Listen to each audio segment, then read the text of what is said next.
بسم الله الرحمن الرحیم. سلامونه د روغتیا او سلامتیا په هیله مو راغلی و. بیا هم د کورنۍ ته شاید دریم ځل مو وي د یو له هغه فامیلونه چې بېوسه دي.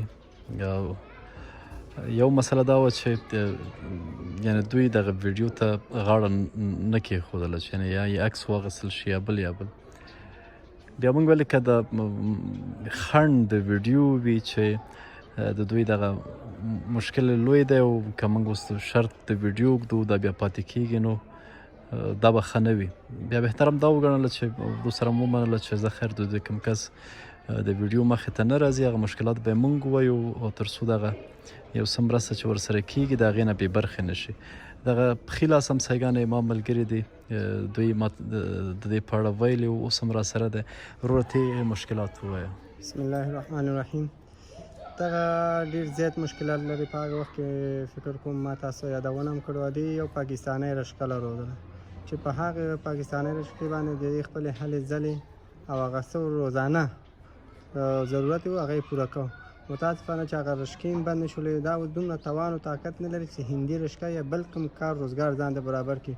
او یو یادونه بله وکړم چې دا کور هم چې دی په کرایه دی.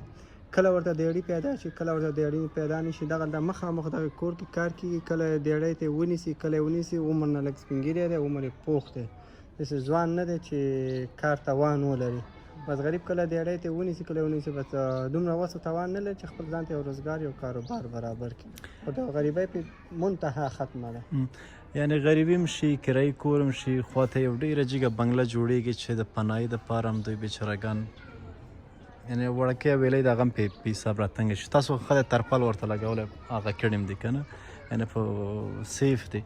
اما دوی خو چې دا بلند منزلې جوړېږي زه نه پوهېږم چې څو منزله ده تر دې حده پورې. دا معلوم داره چې دوی دغه ویلۍ ته نه ښکاري. دوی ته به دا په غریبۍ کې هم دغه حالت لږ سخت وي. بیا دې نه بعد که ګرمي کېږي بیا په ګرمۍ کې که کوټه کې کښېني برق نه وي او که بیرون راوځي نو هغه پردې مسایل نه دي حل شوي. په هر صورت دغه اندازه خوراکي مواد ورته موږ راوړي دي.